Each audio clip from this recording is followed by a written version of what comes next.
Life is full of big events. We've done episodes about wedding dishes. Whoa, that is so creamy, it's like a pudding. We've done episodes about birthday dishes. Oh my goodness gracious. And a lot of you requested funeral dishes. I see funerals as a celebration of life, and when there's a celebration, there is food. So today, we're looking at 5 funeral dishes from 5 countries. And let's get started with a dish from Canada.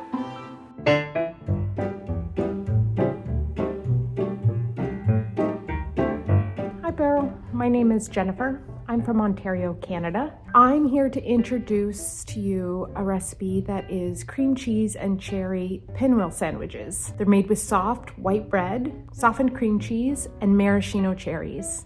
So the maraschino cherries that I got for today are a little bit fancy. I actually couldn't find the neon colored maraschino cherries at the grocery store. These are Mary maraschino cherries, not made with any dyes. So the color is gonna be a little bit more muted, but they're better. So they might not be as bright,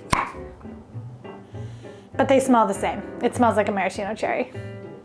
Also, I'm wearing cherry earrings and a red shirt. I'm in costume.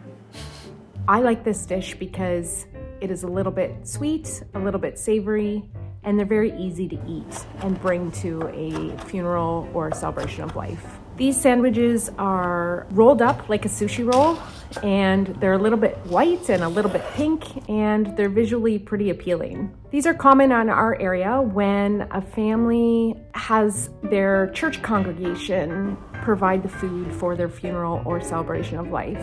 The volunteers at the church will often make these sandwiches along with other items like egg salad, tuna, salmon, or sometimes peanut butter and banana rolled up the same way. I'm not sure if it's common across all of Canada, but it certainly is a fun little treat in our area of Ontario. So the picture shows the cream cheese filling looking pink, and that was because the maraschino cherries that they used had red food dye in it. Mine, because they were all natural, don't have red food dye, so I'm gonna add some red food dye so I can get some pink cream cheese. Oh yeah, it's pink. Yay. I've been a funeral director for 10 years this year. I really enjoy my job because I get to meet people of all walks of life. I get to help people walk through the most difficult time of their lives. And if I get to make the day just a little easier for even one person, I feel like I've done a good job for that family.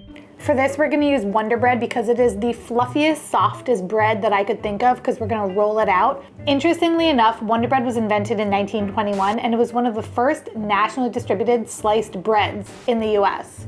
So this baby's old, but I never was allowed to have it growing up because it was not as healthy as other breads, but I'm an adult now and I can buy Wonder Bread whenever I want, and I bought it. So sorry, Mom. All your training down the drain. I find it a privilege to be able to serve the families in our community. I hope that I can continue to do it for many years to come. In my culture, death isn't often talked about. It's something a bit more on the taboo side. I try and make it my mission to chat with people and share my expertise and my knowledge. Talking about death is not going to make it happen. So the more we can share our thoughts and feelings with our friends and families, the better off we'll be. I value those conversations with people, and I hope watching this video and sharing food will open conversations out with other people so that they can start a difficult conversation with their own family. They're cute. I think people should try this dish because it's fun and it is tasty and it's an easy dish to share. It's a throwback to many years ago in the 40s, 50s, 60s, and it can still be found today every once in a while. So try it, let me know what you think, and take care. Bye. Well, these are cute. Starting off with a cute, cute little dish. Which one do I want? The one with the most cherries, this one. The cherries are an interesting combination. Maraschino cherries have a very, very particular taste. There's something that I like about it, it's sweet with the cream cheese and the Wonder Bread, even though we rolled it out, it's still kind of chewy. But like, do I love, like, would I prefer this with fresh cherries and a little bit of cherry juice to get the color in the cream cheese? Maybe. But I also understand how this dish is a creation of the space that it was made, and like using preserved items makes a lot of sense, and you can make this year round. You know, I said I didn't like totally love it, but we're definitely going back in for a second one. I love cream cheese and I love bread, so putting them together just makes sense. I'm definitely glad that Jennifer, who is a funeral director, was able to chime in for this episode. I think that her experience, she's seen a lot of foods come in and out, and I love that this was the one that she chose to share. You know, after a funeral, everybody gets together, they chat, they eat. A finger food like this makes perfect sense for that type of environment. It's whimsical, but it's also like really comforting and creamy, and there's something like that makes you feel good while you eat this. Even if maraschino cherries are not totally your thing, it still feels good to eat. As many of you know, I am in a brand new life stage. I am a mother and I have both my twins at home, finally. Many of you know that they've been in the NICU for a while, and now that they're home, I have a lot of doctor's appointments. Not only for them, but for myself as well, because I want to make sure I'm as healthy as I can be for them.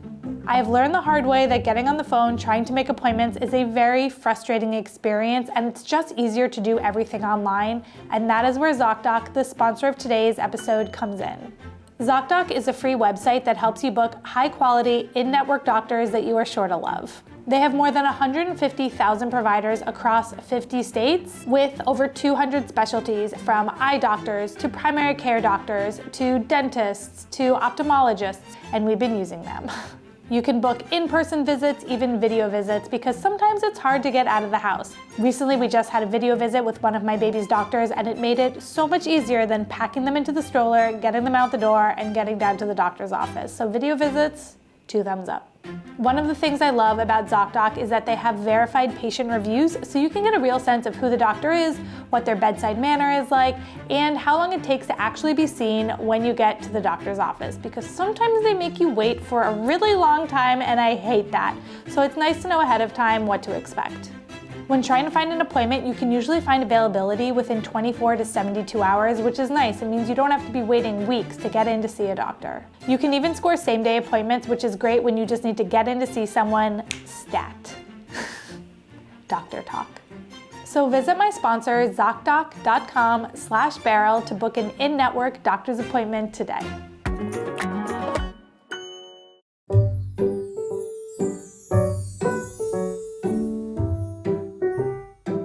Hi, my name is Lou-Cher and I'm from the beautiful Twin Island state of Trinidad and Tobago.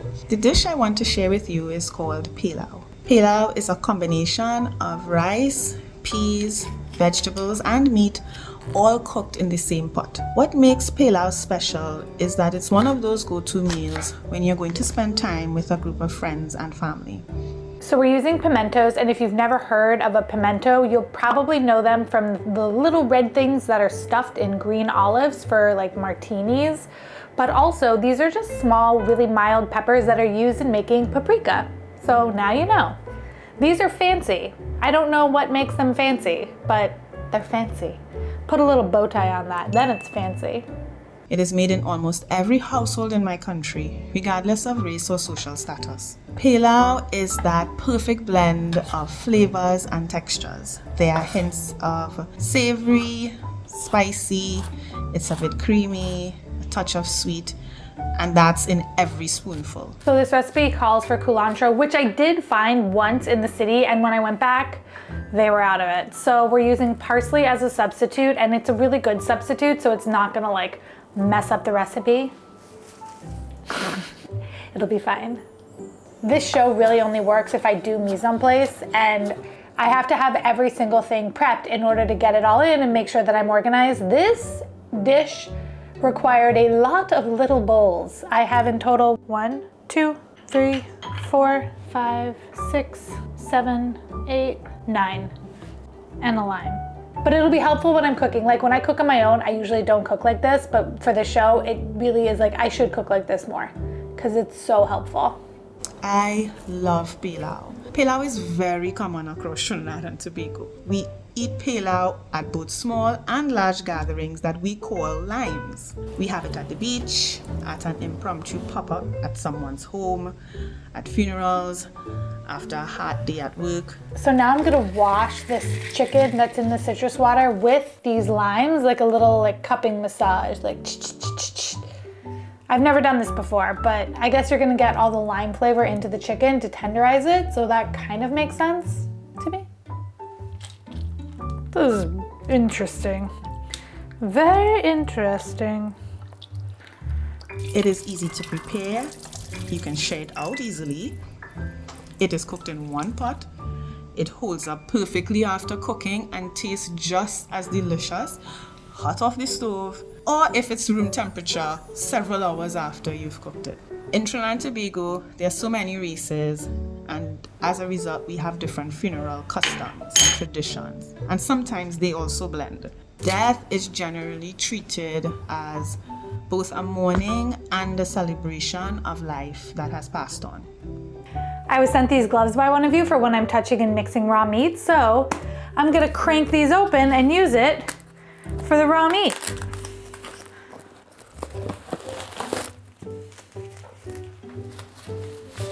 Ta-da! I feel like a surgeon. I held off on using gloves for a while because I felt like they were wasteful, like you could just wash your hands. However, I will say it's kind of nice that I don't have to wash my hands right now. So, you know. Most persons are religious, so many funerals are conducted under rites that view death not as the end, but as a part of life's journey. This is smelling so good. Like, smell-o-vision, everybody. That is the next technology we need. This smells amazing.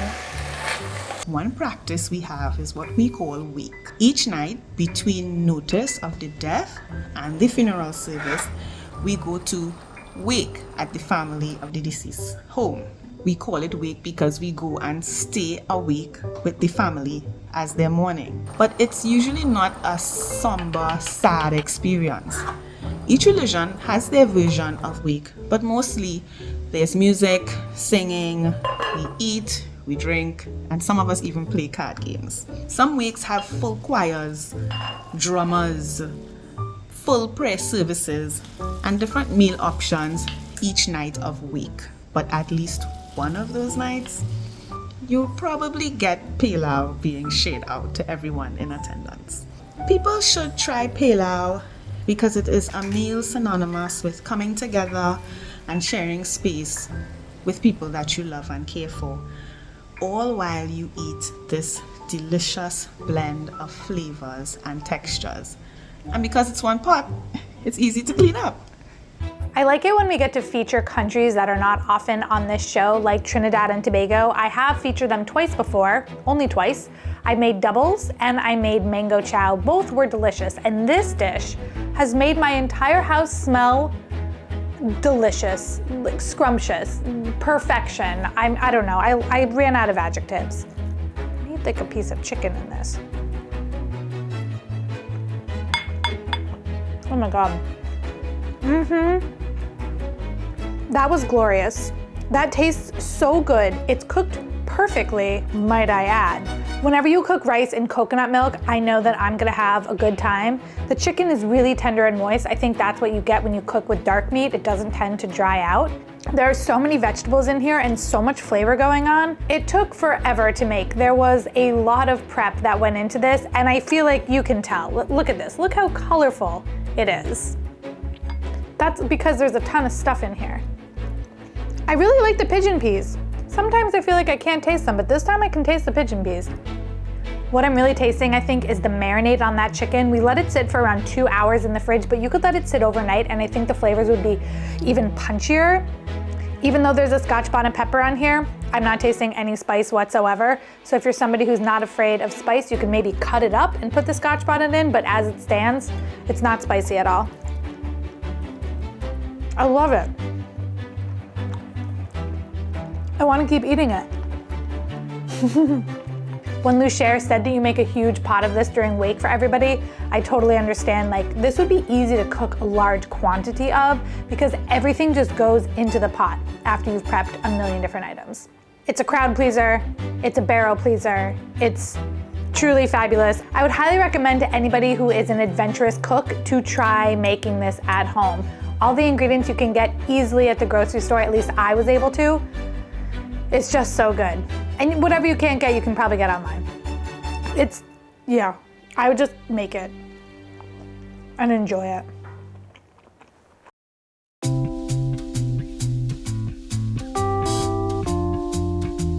Hi, I'm Gina and I live in Oregon in the USA, but today my recipe for Žito comes from Serbia. The best translation for Žito in English is wheatberry pudding. The dish is boiled wheat berries ground together with walnut sugar and spices into a pudding-like consistency. I like it because it tastes good and the dish also holds a really special place in Serbian culture. While we do eat it to honor the deceased at funerals, we also eat it during other special occasions like the Slava and Božić or Christmas. So Gina said to boil these for 20 to 30 minutes. It has been 20 minutes. She said they should double in size and be soft. They have definitely gotten bigger. Ah, that is so hot. They're not quite soft yet. 10 more minutes. Here we go. With the sugar and warm spices, it's a very homey, comforting dish. This dish is very popular in Serbia and also across the Balkans. I don't usually like walnuts. I did an entire episode about make me like walnuts where I tried a couple dishes and I did find some I liked. I also had ground walnuts in a dish called kizza from Palestine in my postpartum episode, which I will leave a link to in the description, where I did really like the ground walnuts. So we'll see how I like the ground walnuts in this one. I just feel like in general they taste kind of dusty, but when they're ground up, they don't taste as dusty. These don't smell that dusty, maybe because they're fresh. The last time I had the dish was actually at a Bulgarian Orthodox memorial with family friends. And while different areas do make it a little bit differently, it is, at the end of the day, the same dish and the same traditions. After a loved one passes in Serbian culture, there's a 40-day mourning period. During this time, you wear black clothing and you avoid parties, alcohol, swearing, music. And for the loved ones of the deceased, it's meant to be a time of reflection and grieving. Here we go. Wheat berries, take one.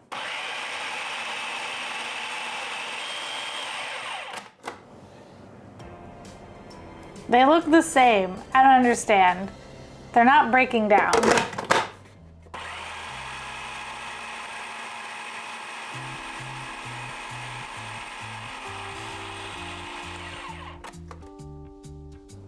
Okay, troubleshooting time. I'm gonna add about a quarter cup of water and maybe that'll help it break down a little bit more. We'll see, shall we?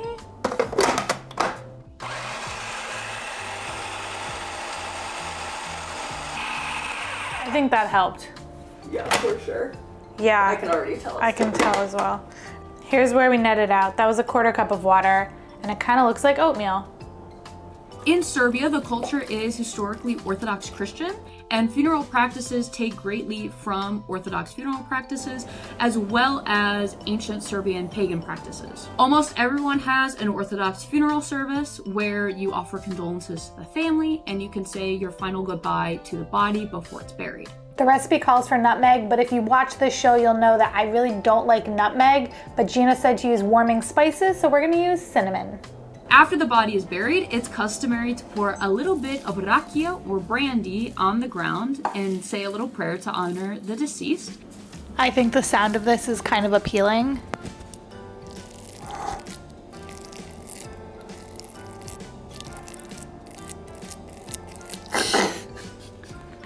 Food ASMR.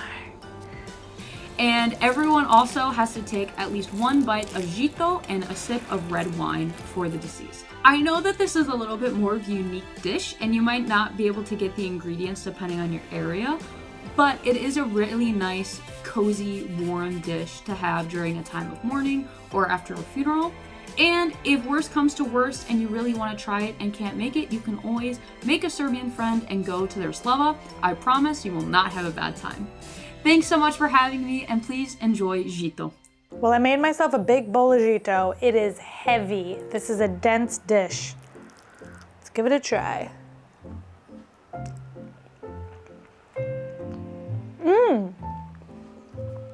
Whoa, that's really surprisingly good.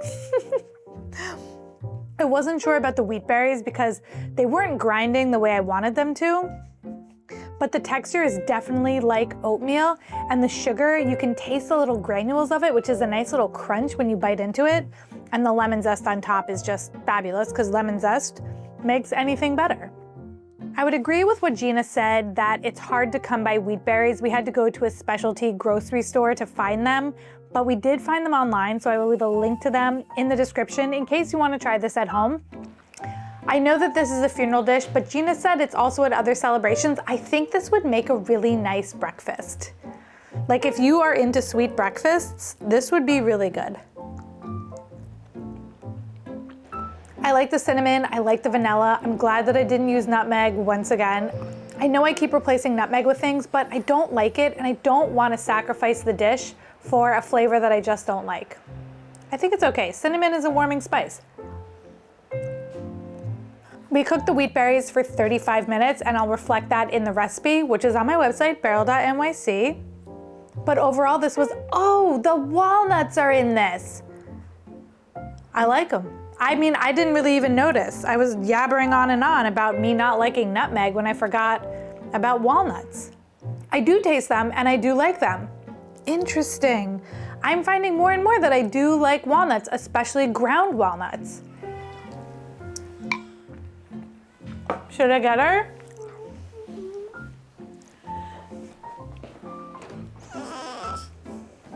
We have a special guest. Somebody heard that there's a really delicious dish and wanted to try it. Right? She's so sweet. I can't believe she's home. It's crazy. Anyway, we were talking about the dish. I think it's super delicious. I would definitely recommend anybody give it a try if you can access wheat berries, of course.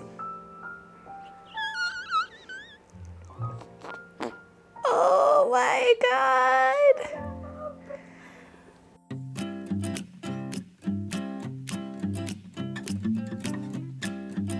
Hi Beryl, my name is Ariel. I live in Utah in the United States, and I've lived here for most of my life, and the dish I want to share with you today is called funeral potatoes. This is a classic Utah dish. It's just a cheesy potato casserole. You take grated potatoes. You can either grate them yourself or use hash browns, and some people use diced potatoes. I think grated cooks more evenly, but you can use whatever you have on hand. And you add cream of chicken soup, sour cream, some other flavors. Cream of chicken soup is such an American thing to me. I've actually never had it, but it's definitely a staple in a lot of Thanksgiving dishes and casserole dishes to thicken everything up and give it a lot of flavor. So this will be my first time using it, which makes me feel, you know, part of the American culinary system. Whoa, can you see that? Oh, it's like yellow. It's like a jelly. Cream of mushroom soup, people. Cream of chicken. Cream of chicken soup. You top it with cornflakes, which sounds a little weird, but after it all goes in the oven, it gets all crispy and cheesy and gooey, and it's really delicious. So I've also seen some people top it with potato chips or fried onions, so there are a lot of different options that you can do. Obviously the name is kind of weird, funeral potatoes, but it's literally called that because it's often served at funerals. For this, I'm using frozen shredded hash browns. You could obviously make your own by using russet potatoes for this recipe, but true to this recipe, I'm using frozen hash browns because that's part of the whole mystique of it, you know? Easy, comforting, easy. The dominant faith here is the Church of Jesus Christ of Latter-day Saints, and members of most congregations will serve luncheons to the family of the deceased after, and this is just a really common thing to serve because it's so easy to make for a lot of people and it's a crowd pleaser. So the name just kind of stuck. For me, my grandma passed away a couple of years ago, and there were like 5 giant casserole dishes of this at her funeral, and all of them were slightly different because everyone has their own take on it, but they were all so good. I love this dish because it's cozy, it's easy to make, it just tastes like cheesy potatoes. Who doesn't love cheesy potatoes? But there's also, you know, some flavor from the cream of chicken soup and the tang from the sour cream and the crunch from whatever you put on top. and it's really good. So I think people should try this next time they have to bring a side dish to Friendsgiving or a potluck. It is such a crowd pleaser, and I hope you like it. This is my first time having funeral potatoes. To be honest, I haven't really explored the plethora of casserole dishes that America has to offer. That's wickedly delicious. Like, it is so rich and decadent. The potatoes are there, but they are masked by the creaminess of the cream of chicken soup, the sour cream, the cheese, the butter. Everything is really soft, but then you have the crunch of the cornflakes on top that give a lot of texture. This is something that's really easy to house. I can't stop eating it. It's so good. Sometimes you see these recipes and you're like, no, American casseroles are just unhinged, they're crazy. But then when you try them, they bring you so much joy. I shouldn't be this happy about a funeral dish, but it's making me really happy.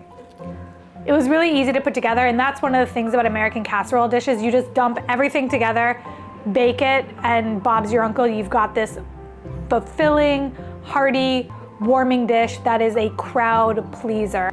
When people say America doesn't have culture, yes, we do. It just, comes in a very different form. This is definitely the type of dish that you want to eat a lot of, but then your stomach is going to hurt a little bit afterwards because it's so rich.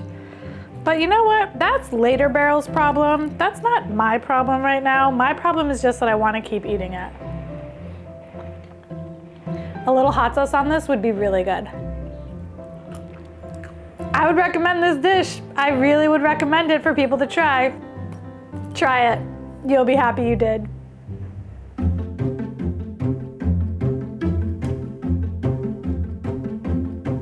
Hi Beryl, my name is Nathalie. I'm from the north coast of Germany, from a place called Dithmarsia. I'm going to present to you today a dish called Mehlbeutel, or as you might call it in English, a cloth dumpling. Here's a really random story about my scale. It went missing for about a week, and Leia and I looked everywhere for it. Every drawer, every nook, every cranny.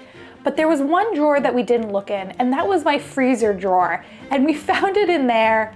I have no idea why my scale was in the freezer, but that's where it was. So if something ever goes missing in your house, check the freezer. You never know why you might have put it in there, but maybe you did. It still works.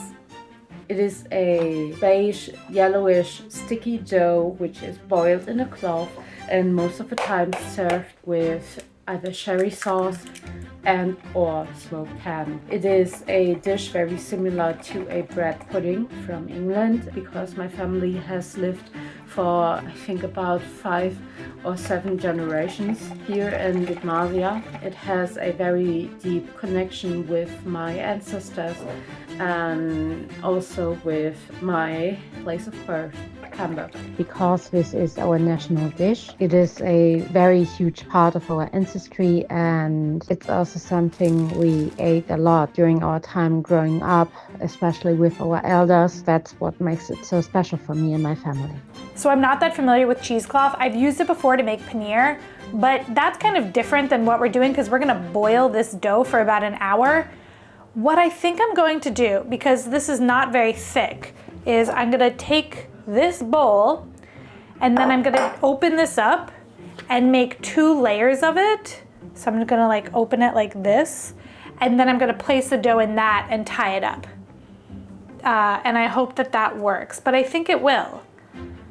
Yeah, I think it'll work. Okay, science experiment. Ooh, that's a satisfying sound. So what we would do if there is a loss in our family is that we would all, of course, get the message through one of the closest family members nearby, and then we would assembly in the home of the deceased person. And what would happen most of the time is that we would gather the ingredients, or someone from our family would gather the ingredients, and then we eat it in the kitchen. There are not really that many superstitions around funerals over here.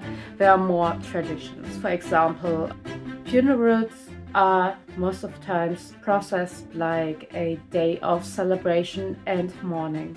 We have funeral guilds which do try to support the families with their loss. They tend to do honorary marches for the deceased ones. That is something which is really peculiar to small villages around here. Why do I think you should try this? It is a dish that tends to make me feel like I'm home, and I think that is something which is really important. Yes, it does take a long time and it is a more heavy dish. It is not something you can just eat a lot of. I'm just gonna check on this quickly because I think I need to add more water. Here we go. 1, 2, 3. Oh my God, it's huge. Oh my God, it's huge. Oh no, that's too hot to touch. Okay, we're adding more water.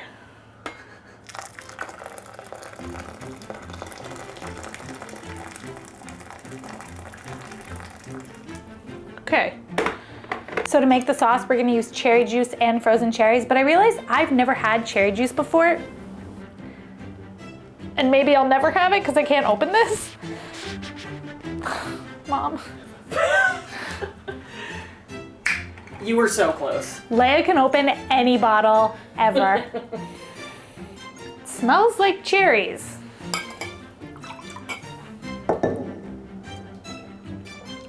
Whoa, it tastes like cherries. I mean, obviously it tastes like cherries, but like this tastes really like cherries. It has no artificial flavor. One ingredient, black, dark sweet cherries. That's so cool. Ah, it's from Florida. That's good. With sparkling water and a little bit of lime, that'd be really good. All right, let's make a cherry sauce. We're using frozen sour cherries for this, and I've used these before when I made an Iranian dish called albalu polo, which was rice with sour cherries, which was so good and it was so pretty looking. I'm just gonna taste one. Ooh, that's tart. That's sour. It's really sour. Kind of nice frozen, but like, my tongue is like, I'm salivating a lot. I feel mindful when I eat it because I tend to take my time. And I think that is also very important for funerals because you need time to process the death of a loved one. You need time to remember them and you need time to grieve. And I think that is something this dish really taught me as a child. It's the grand reveal. I'm gonna cut open this dumpling from its wrapper. Here we go. Everyone's on the edge of their seats. One snip. Yeah, she's solid. Not the prettiest. Kind of looks like a white brain. Ugh. That's dense. This is the photo. You can see it's like airy, it's light. That's not what we got here. We have a dense dumpling. I'm gonna try it anyway, but let's go to final plating, shall we? I really think you should try this and I do think you will enjoy it. Guten Appetit. So, to be fair, I haven't tried it yet, but they look dense. And I feel like they should probably be a little more fluffy and airy. All right, we're gonna try them. Oof.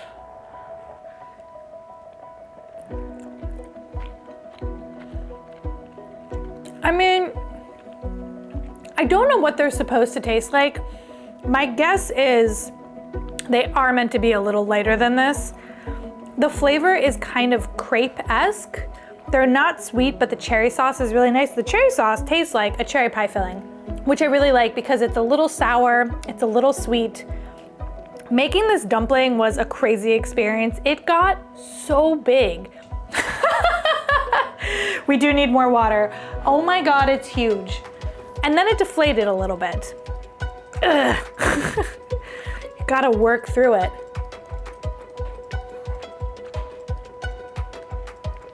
I like the flavor of it. It's quite subtle.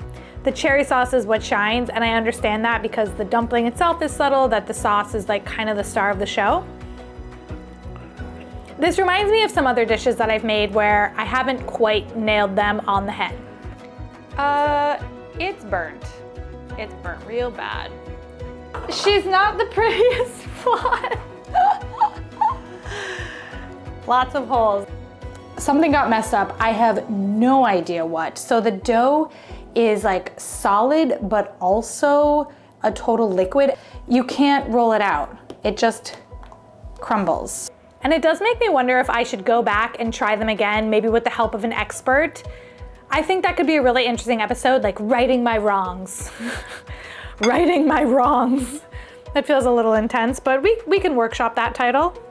I think a lot of times with customs like these that get passed down, it's just so interesting to learn about because it tells you not only about a family, but also about a place. And this dish is as much about a place as it is about Nathalie's family, and I'm glad that I got to learn it, even if I didn't quite make it correctly.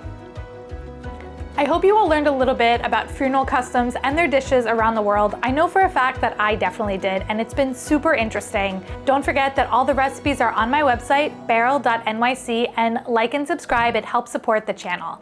Until next week, I'm leaving you with a birthday dishes episode and a wedding dishes episode. I think all of these are big stages in life that are interesting to learn about.